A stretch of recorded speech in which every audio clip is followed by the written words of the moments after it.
کہ درس کا ٹاپک ہم اپنے اصل ٹاپک پر جس پر یہ کلاس ہم نے ہوئی تھی جہاں سے وہ تھا وزٹنگ دا گریوز، قبروں پر جانا، اس کی کیا حیثیت ہے۔ مسلمان جو اللہ کے ولیوں کی قبروں پہ جاتے ہیں، نبی پاک علیہ السلام کے ارادے سے قبر پر جاتے ہیں، کیا اسلام نے اس کی اجازت دی ہے کہ نہیں ہے؟ Is it permissible to go to visit prophets' grave, saints' graves, or your Allah's graves, pious people's grave, or your relatives' grave? Is it allowed or not? Is it possible, permissible or not? اس حوالے سے اس topic پر بات کر رہے تھے تو بنیادی طور پر basically the people they ask you not to go there, they have two objections. They will tell you this is bid'ah, or the people they are going on the graves, they are committing shirk. They are committing shirk. So basically they are trying to stop people by these two major sins. One, that they will say this is bid'ah. Number two, this is shirk. So first of all, you must understand that what is bid'ah and what is shirk. Then we will see, is it bid'ah to visit the graves, or is it shirk to visit the graves or not? If the basic objections made by those people, if they become null and void, then that means there is no ways to stop the visiting the graves.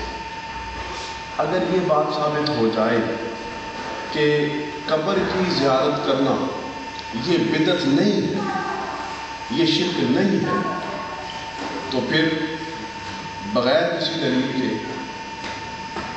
قبروں کی زیارت کرنا یہ جائز ثابت ہے۔ Understand کریں کہ نہیں کریں؟ میں ایک ریکویسٹ کروں گا سارے لوگوں سے، سارے ساتھیوں سے، بزرگوں سے بھی، بڑوں سے بھی، چھوٹوں سے بھی، کہ everyone must have their own notebooks with it. They should have their pen with them. They should write down. ان کو لکھنا چاہیے ان کے پاس ایک ان کے پاس مواد ہونا چاہیے، تاکہ اگر وہ اس وقت اس کو دیکھنا چاہیں، پڑھنا چاہیں، کسی سے بات کرنا چاہیں، میں نے کوئی دلیل، کوئی حوالہ دیا ہوا ہو، کسی سے بات کرتے وقت اگر وہ اس کا جواب دینا چاہیں اور ان کو یاد نہ ہے تو فوراً اپنی نوٹ بک کھول کے اس میں سے حوالہ دیکھیں، حوالہ دیکھ کے فوراً جواب دیں، تاکہ ان کو فائدہ ہو۔ اور پھر یہ بھی پتہ چلتا ہے when you are listening and sitting in the lecture, that is very easy to understand, but afterwards when you go home you forget everything. Many of the people and our sisters as well, they just come to have a chat, to meet their friends. When they come here, they say how are you, and this finish. وہ سمجھتے ہیں کہ this is the best way of outing. And we go outside, we meet our friends, we talk to them, we just talk about our problems and then come back. That is the class. This is not the matter. We should consider this as a class. We must learn here, we must write down the things here, and then we should keep them with us, and whenever we need it, we should read it and tell the other people as well. ٹھیک ہے؟ اس لیے آپ کے پاس ہر بندے کے پاس اپنے note books ہونے چاہیے. جو لوگ نوٹ بک لاتے تھے انہوں نے بھی چھوڑ دیا. یہ ہارمنی ہال کا یہ فیضان نہیں ہونا چاہیے. سمجھے؟ ہم ہال میں جائیں، نہ ہمارا عقیدہ بدلا ہے، نہ ہمارا پروگرام بدلا ہے.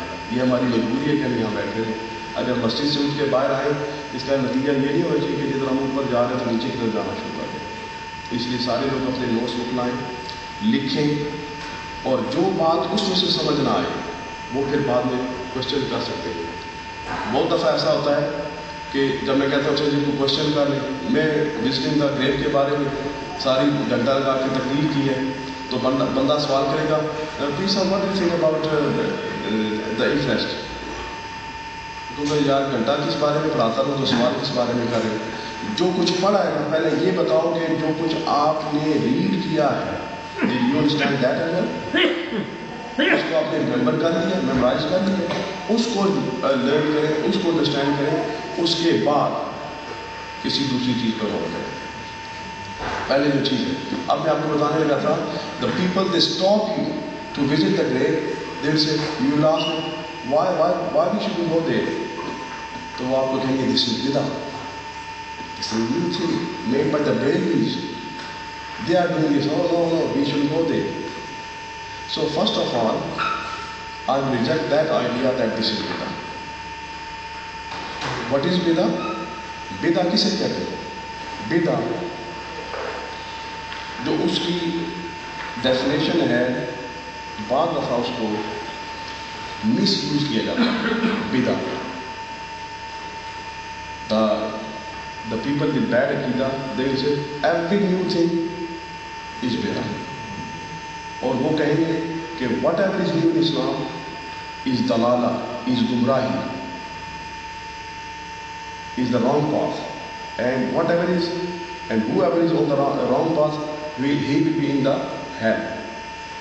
So whatever is new thing that will lead you to the hell. یہ ان کا ایک بڑا آسان سا راستہ ہے کہ وہ حدیث بتاتے ہیں کہ کل بدعۃ ضلالہ وکل ضلالۃ فی النار, کہ every new thing is bid'ah and every bid'ah is in the hell. اس حدیث کے ذریعے سے وہ بہت سارے لوگوں کو گمراہ کرتے ہیں. But we must understand that which bid'ah will lead the person to the hell. We can show many things. They are bid'ahs, but they will not lead to you to the hell. Like we have told you many times, like saying azan in Jummah second time, that is bid'ah. اور بڑی عجیب بات ہے جب بدعہ کے بارے میں بات کرو کہتے ہیں کہ نبی پاک علیہ السلام نے کیا ہو تو ٹھیک ہے, ایکسیپٹیبل ہے, صحابہ نے کیا ہو تو ایکسیپٹیبل ہے. یہ بات کہتے ہیں صحابہ میلاد کی آپ بات کرتے ہیں, تو جب آپ میلاد منانے کی بات کرتے ہیں کہتے ہیں کہ نبی پاک صلی اللہ علیہ وسلم نے میلاد منایا تو بتائیں, اگر صحابہ نے منایا تو بتائیں, ہم پھر منانا شروع کر دیں گے. تراویح کی باری آتی ہے, ہم 20 تراویحیں پڑھتے ہیں تو وہ کہتے ہیں 8 پڑھیں گے. اب ہم کہتے ہیں, تم کہتے ہو کہ صحابہ کرام کا کوئی عمل دکھا دو تو ہم مان جائیں گے, ہم پڑھیں گے. بخاری شریف جیسی کتاب میں حضرت فاروق اعظم کی بات ہو, دوسری سیاستہ جو ہے دوسری صحیح جو کتابیں ہوں ان کے اندر یہ بات لکھی ہو کہ حضرت فاروق اعظم نے تراویح شروع کرائی, اور دوسری کتابیں یہ بتاتی ہیں کہ 20 رکعت پر انہوں نے ساری امت کو اکٹھا کر دیا. اب فاروق اعظم صحابی ہیں, انہوں نے 20 رکعت پر لوگوں کو جمع کر دیا, صحابہ کرام 20 رکعتیں پڑھنا شروع ہو گئے, تم ابھی 8 پڑھتے ہو. ایک طرف سے کہتے ہو کہ صحابی کا عمل دکھا دو مان جائیں, صحابی کا عمل دکھایا پھر بھی تم اگینسٹ ہی ہو. اس کا مطلب ہے نہ تمہیں رسول سے مطلب ہے نہ صحابی سے مطلب ہے, تمہیں کسی اور چیز سے, اور وہ گرانٹے ہیں, وہ پیسے ہیں, جدھر وہ تمہیں کھینچتے جاتے ہیں تو وہ تبدیل بناتے جاتے ہیں. بات سمجھ آتی ہے کہ نہیں آتی؟ کہ صحابہ کا عمل تو یہ ہے, اب اس کے اگینسٹ کیوں گئے؟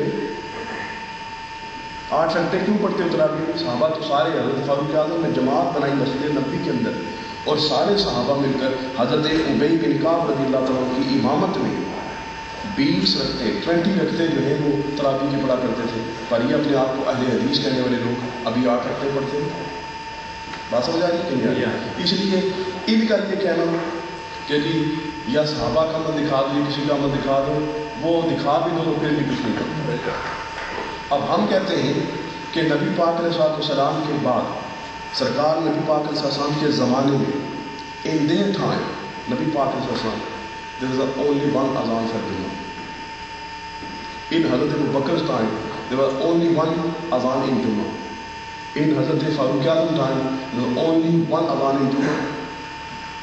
When Hazrat Usman Ali came, they introduced the second azan.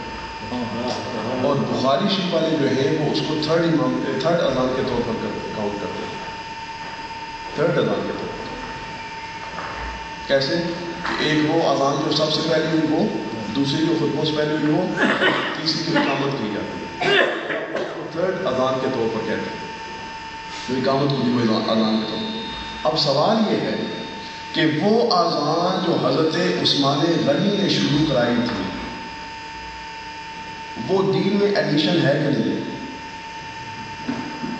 نماز کے لیے بلایا جا رہا ہے.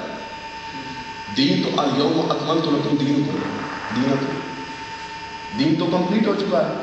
قرآن کہتا ہے نا، قرآن سے الیوم اکملت لکم دینکم، کہ تمہارا دین آج ہم نے کمپلیٹ کر دیا ہے. Your then is complete.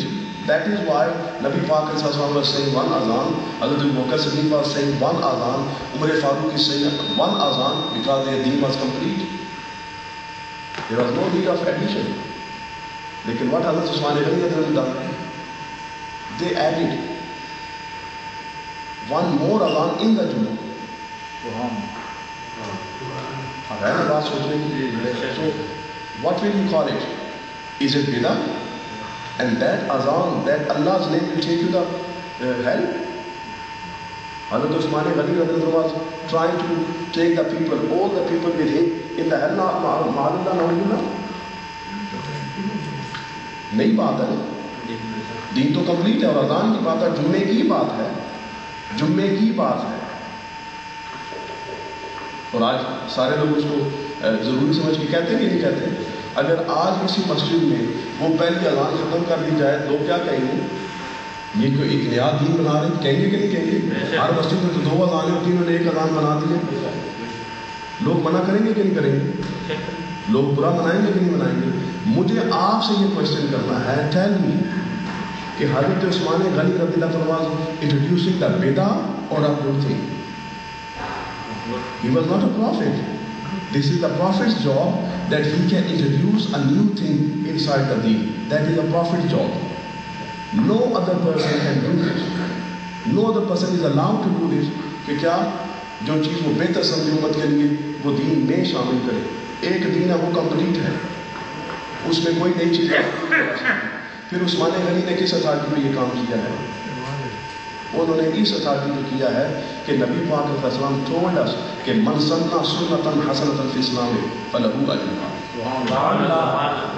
He said that Nabi Pak told us that whoever invent a new thing and that is beneficial for the Muslim, he will get sawab for that, for new thing. اس کے لیے اس کو ثواب ملے گا. اور جو بندہ اس کے عمل کی وجہ سے پیچھے اس پر عمل کرے گا اس کا ثواب بھی اس بندے کو ملے گا. سمجھے؟ اب حضرت عثمان غنی نے دیکھا لوگ بہت ہو گئے. اگر پہلی اذان کہہ کے خطبہ کہا جائے تو جب تک لوگ اکٹھے ہوتے ہیں اور پھر خطبہ ہوتا ہے اتنے تو نماز بھی لوگوں کی ضائع ہو جائے گی.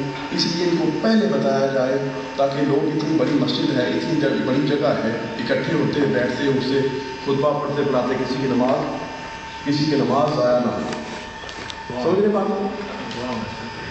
اب اس مقصد کے لیے انہوں نے نیا خطبہ شروع کیا. جب نیا خطبہ نئی اذان شروع کی، جب نئی اذان شروع کی تو اس کو آپ بدعت نہیں کہتے، بدعت نہیں کہا. یہ بات آپ نے توجہ سے سنی ہے. بعض دفعہ ایسا ہوتا ہے کہ بات بندے کو بوری لگتی ہے، بندہ کہتا ہے کہ